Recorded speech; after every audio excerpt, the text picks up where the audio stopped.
Before we could get into the major aspect of the story, what we have been discussing in this video, that is strategies to crack questions in RC, let's actually understand how to comprehend the passage. This is very important. This section is exclusively for those who have taken up CAT, GRE, GMAT, exams, and this is going to help you to a greater extent to come to an appropriate conclusion in terms of finalizing the answers out of the options given to each of the questions. The first and the second points, my dear friends, are actually dealing with one factor. What is it? Make sure that you restrict yourself to the information provided in the passage. When I say restrict yourself to the information provided in the passage, I mean, please do not assume anything. This is very important. As readers, we actually start assuming, we start bringing in our own opinions, our experiences, what we have been through, what we have heard, what we actually expected to happen. No. The only thing what you have to do before coming to any kind of logical conclusion in terms of finalizing the answer to the question is just check the information, whatever you're expecting, whatever you are looking for, is it given in the passage or not? If it is given, based on that, you can actually finalize the answer. If it is not given, again, based on that, you can actually finalize the answer. Okay, so please do not extend outside the premises of the provided information. This is very, very important. Okay, especially in inferences question, this is going to play a vital role. Read it, understand based on the observation what you have made and the background given in the passage, and then come to a conclusion. The next point we have to keep in mind, my dear friends, is avoid options taking extreme position on an issue. When I say extreme position, this is like too much or too less. In most of the passages, this is based on my observation, what I'm actually sharing. It's never any extreme option which is considered as the correct answer to the question. Passages are usually a balancing game, my dear friends. Understand that. So based on that, please avoid going with extreme options. So when I say extreme options, what is the meaning? If there is a word called, imagine in one of the options, it is given always or every or only or no, never, must, all have to. These are all the words which usually indicate the extreme position in an option. And this cannot be the correct answer to the question. In fact, I consider this as a trap when it comes to reading comprehension. So please have this in your mind and do not forget. So the next one is called blanket generalization. Friends, blanket generalization of issue also talks about the extreme position, where you are trying to convert your personal opinion into a general statement. Imagine you visited Delhi and you actually happen to come across a very bad experience in Delhi. It doesn't mean people of Delhi are reckless. All the people of Delhi are like this. Okay, or Delhi itself is like this. Now, what am I trying to do? I just converted my personal opinion into a general statement. Just because a boy ditched me and couldn't continue with the relationship with me doesn't mean all the men are wrong or all the men are like that. So that's exactly is called blanket generalization. So please do not do that. This is going to stop you from coming up with the correct answer to the question. So these are the three major factors what you have to keep it in mind before coming to any kind of conclusion in terms of finalizing the answer. Friends, it's time finally for us to get into the techniques to solve RC. The first technique what I have for all of you is there are many or few questions in RC which you can answer without even reading the passage. I've already given a hint towards this technique, what I'm talking about right now when I was discussing different types of questions in RC. Okay. So let's take up an example and understand this technique. There is a passage here, and this passage is actually followed by 10 questions. I'm actually gonna make sure. Tip number one, I would like to give it to you. please read the questions before even getting into reading the passage. That helps your brains to confine themselves to only those information which they require to answer to the questions followed by the passage. So let's do that. The first question what I have here is, which of the following statements are correct regarding the 2008 elections of Bhutan? So definitely without reading the passage, I cannot answer to this question. Let's go to the second one. Who is Ashi Sangai Chodun Wangchuk as mentioned in the passage? I can't answer to this question. Consider the following statements regarding the Mojo Park as mentioned in the passage. To answer to this question also, I need to read the passage. Which of the following statements is correct as given in the passage? A passage-based question. Why was candidate, campaigner or voter not allowed to wear any sign of rank or royal patronage in the 2008 elections of the country? A passage-based question. Consider the following statements regarding the Kyuchi Lakhang as given in the passage. Again, I need to read the passage because these are all the questions which are based on the information provided in the passage. Now the question is, are there any questions which I can actually answer without even reading the passage? Yes, there are questions. Now please read question number 7. What does it say? Choose the word which is most similar to the word printed in bold in the passage. Now the word what we have is scrolls. Friends, we all know very well, I'm 1000% sure, scrolls, especially based on the options provided over here, as we are looking for similar meaning of the word, that is synonym of the word, the answer to this question has to be document. Scrolls means document. Scrolls are not aimless or rolling or none is correct. It is a document. I'm done with answering to this question. Read question 8. Choose the word which is most similar to the word printed in bold in the passage. The word what they're asking is outskirts. Option A says downtown, B says away, C says center, and D says periphery. We know very well outskirts is not downtown, neither it means that you're completely away from a place, nor it means that it is a center of the city, but yes, it definitely means that periphery, where you're just out of the boundary of people's zone. That's the meaning. So the answer to this question has to be option D, and I'm very, very sure about it. Let's read 9. Choose the word which is most opposite to the word printed in the bold in the passage. Point to be noted, most opposite. I don't know whether you have been noticing or not. Please pay attention. Whenever I come across any synonym questions, I'm actually using equal symbol. And whenever I come across an opposite meaning question, in other words, antonym question, I always use into symbol. That I'm looking for a certain kind of answer. Otherwise, I've seen when there are 3-4 questions based on synonyms and antonyms, and first 2 questions were on synonyms, automatically for the third and fourth also, our brains will start looking for synonyms, forgetting the factor that we are actually not looking for synonyms anymore, we are looking for antonyms. To avoid these kind of blunders, you need the simple technique of using equal symbol as well as into symbol so that it can work as a reminder. So what is the meaning of laden? I'm very sure laden actually means full. So as I'm looking for the opposite meaning of laden, the answer to this question has to be option A, empty. Laden, full. Opposite, empty. Correct answer? Let me go to the last question. Choose the word which is most opposite to the word printed in bold in the passage. Misogyny. This is based on root words. And I would like to plead you all, if you haven't watched our videos on root words, I would request you to watch.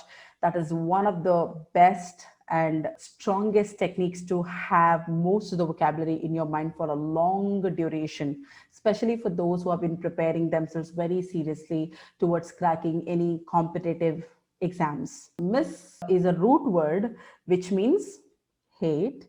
Jin is a root word which actually means women. So misogyny definitely has to be the hatred towards women. The opposite has to be option C, feminist, because a feminist is a person who stands by women, who fights for women, who actually believes in giving equal rights, responsibilities, income to women, who are also treated like human beings. See, my dear friends, out of 10 questions, without even reading the passage, I answered to 4 questions correctly. So I saved my time. This is why, my dear friends, I said there are many or few questions which can be answered without even reading the passage. So it's always a good idea. I'm showing another point over here. Remember, step number 1, what I would suggest you is please read the questions first. Step number 2, while reading the question, they go hand in hand. If you ask me, while reading the questions, if you come across any question which you think you can answer without even reading the passage, just give it a shot. And again, one terms and conditions apply. Even if you have 0.1% doubt about the meaning of the word, then please do not take a chance. Now the question comes into picture.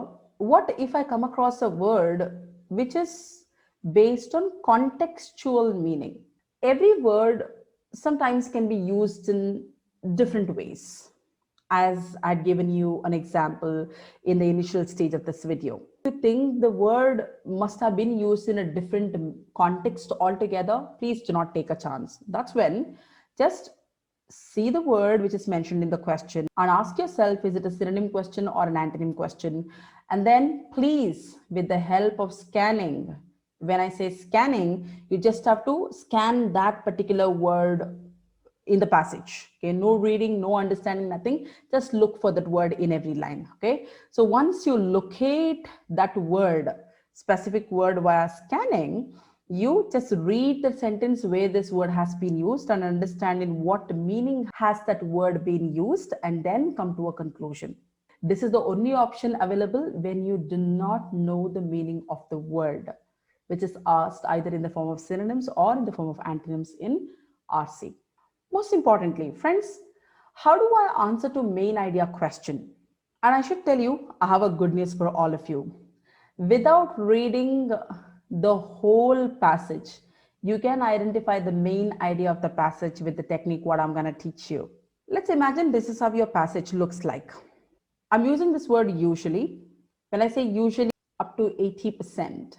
80% of time, the answer to main idea question lies in the first sentence of the first para of the passage. Because think from the writer's perspective. Unless as a writer, I introduce the topic, what I'm going to deal with in the passage, I don't think I can talk about any supporting idea or any specific details connected to the topic. So from that common sense, this can actually help you. By any chance, let's say you did not get the answer to main idea question in the first sentence, then immediately read the last sentence of the first para. That will help you in 2 ways. One, maybe you never got the main idea of the passage in the first sentence at all. Second, maybe you understood a little, but you want to be sure. So from both the perspective, this is going to help you to finalize which can be the correct answer. However, there are some authors who are entirely different, whose writing style is entirely different. They might not introduce the topic to you in the first or the last sentence of the first para. Rather, it might be in the last para. So when I say this, this is only 20% of the time where there is a possibility. Who might actually sound and seem like our Sandalwood director Upendra. He always likes to show the tail first and then comes to the head at the end of the movie in the climax. Okay, so if the author who has come up with the passage is also like that, then this definitely is going to work. If you do not get the answer to main idea question in the first or the last sentence of the para, immediately rush to the first and the last sentence of the last para. You will certainly get the answer. This is my assurance, my dear friend. Let's apply this on a passage and see whether it works or not. Now, there is a passage and I'm going to apply the technique what we actually learned. Let's read the first sentence. Elections were in the air of the world's youngest democracy when I arrived in Thimphu. Just by reading this, I am 1000% sure of one factor. The I, what has been used in the passage, is referring to the author himself or herself. So this is the experience of author arriving to Thimphu, where the elections were actually in the air of world's youngest democracy, that is in Thimphu. So I'm sure I can actually make a calculation over here that this whole passage definitely has to be based on the experiences of author, staying in Thimphu. Let's apply this on another passage and see whether it's going to work or not. Let's read the first sentence of a new passage and try understanding the main idea of the passage. Enough countries ratified the deal on global warming reached in Paris in December 2015, aiming to keep the increase on pre-industrial temperatures to well below 2 degrees Celsius for it formally to come into effect in November 2016.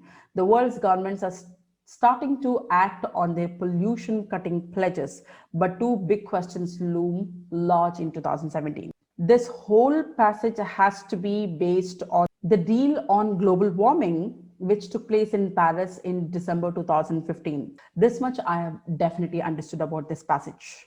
And this is how, my dear friends, with the help of the technique what I taught you, you can easily understand what is the passage dealing with overall. Let's go to the next technique, that is scanning technique.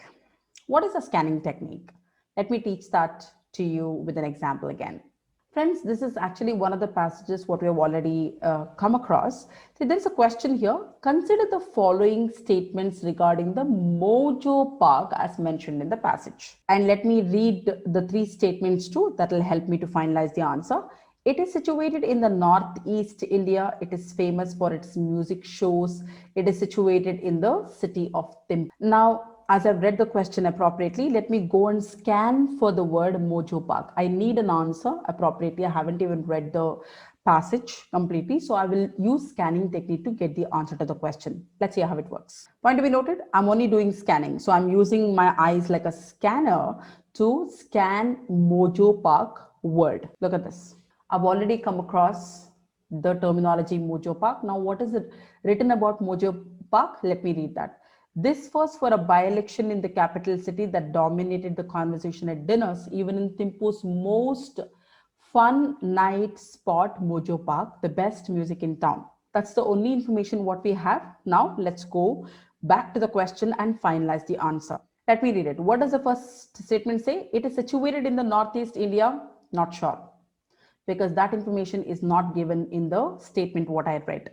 It is famous for its music shows. Yes, that's given. It is situated in the city of Thimphu. Yes, that is also given in the sentence. This is why I told you, please come to conclusion only based on the information given in the passage. You cannot assume anything. Maybe originally Thimphu is in the northeast India, but is it given in the passage? No, it's not. So it means only these two statements are correct and the first one is incorrect. So let's go to the option. All are correct. No. 2 and 3 are correct. Yes. It means my answer definitely has to be option B. Friends, this is how you use scanning technique. And the only thing what you need for scanning technique is to use your eyes like scanners without reading anything. Within fraction of seconds, you can actually get the answer to question. Let's go to the next technique, which is the last technique what I have in my basket for all of you. Friends, keyword technique. What is a keyword technique? Now imagine this is how your passage looks like. So one of the questions people majorly ask me is, ma'am, when it comes to cracking the questions followed by the passage in RC, should I read every word, every sentence in the passage to answer to the questions? My answer to this question is definitely no. Means you do not have to read every word, every sentence to crack the questions followed by the passage. All you need is common sense, your presence of mind, and your brains, which are pretty habituated to reading and understanding. As I've already told you, I'm sure you would be able to recall this technique. Reading the first sentence of the first para, if it can help you to understand the main idea of the passage.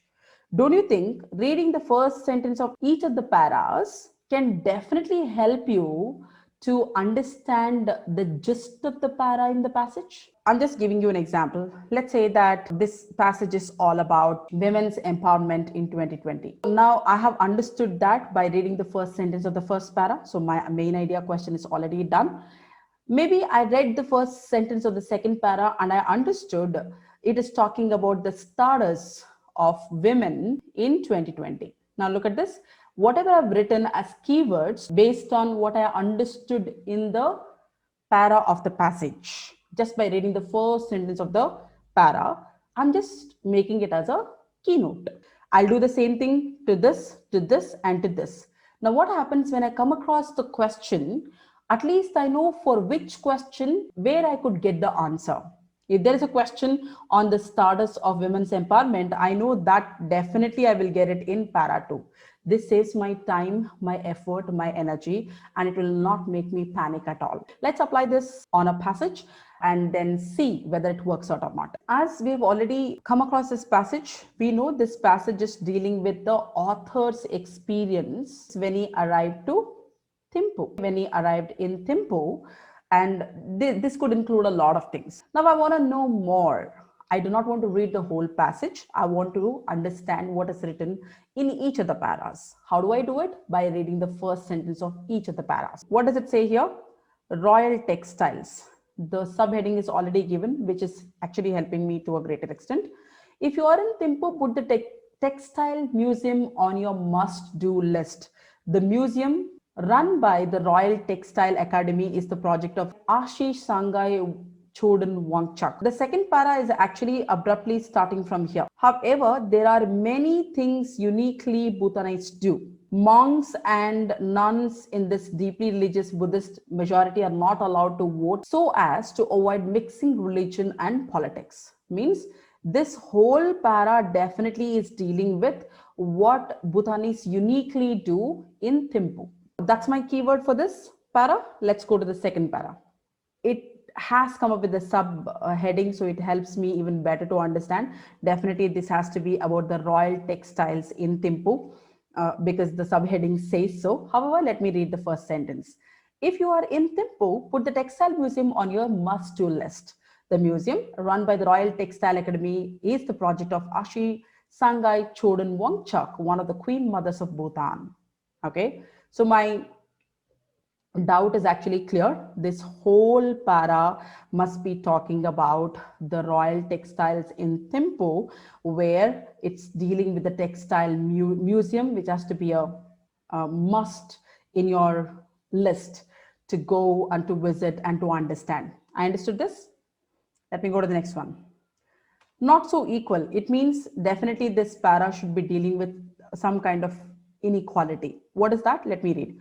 While polygamy is practiced in some parts, so is polyandry, and divorce settlements are equal and even-handed. Even so, Bhutanese women lag behind in one place that it counts, that is parliament. It means there is equality among men and women in Thimphu. However, there is one area women are not actually equal. So what this is dealing with the inequality part.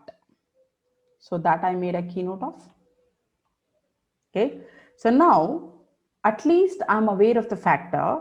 If there is a question on men, women equality, where to find the answer? It has to be in para 3. If there is a question on textiles or clothing, I know the answer has to be in para 2. If there is a question on the elections which were conducted in Bhutan, in Thimphu especially, then it has to be in para 1. See, with the help of key words, I actually have been able to at least save a lot of time and energy in terms of where to find the answer to each of these questions. These are the techniques what I had in my mind, which I really wanted to share it with you all, which could help you to crack RC in less time without panicking. However, keep one thing in mind, you can always come up with your own technique to crack any questions in RC. There is nothing called my way is the right way. Whatever is the way which is going to save your time, your energy in RC, just go ahead with that. No one can stop you from it. At the end, I would like to remind you all, remember, it's all about practice, practice, and practice. The more you practice, the better the understanding. The better the understanding, the faster you're going to give the answers to each of the questions. I wish you all the best for all your future endeavors in terms of cracking RC. Friends, that's all I've got for all of you in this video. I'm going to be back very soon with another video with lots of learning. Until then, please take a great care of yourself and have an amazing time ahead. Please do not forget to like, share, and subscribe. And thank you so much for watching the video.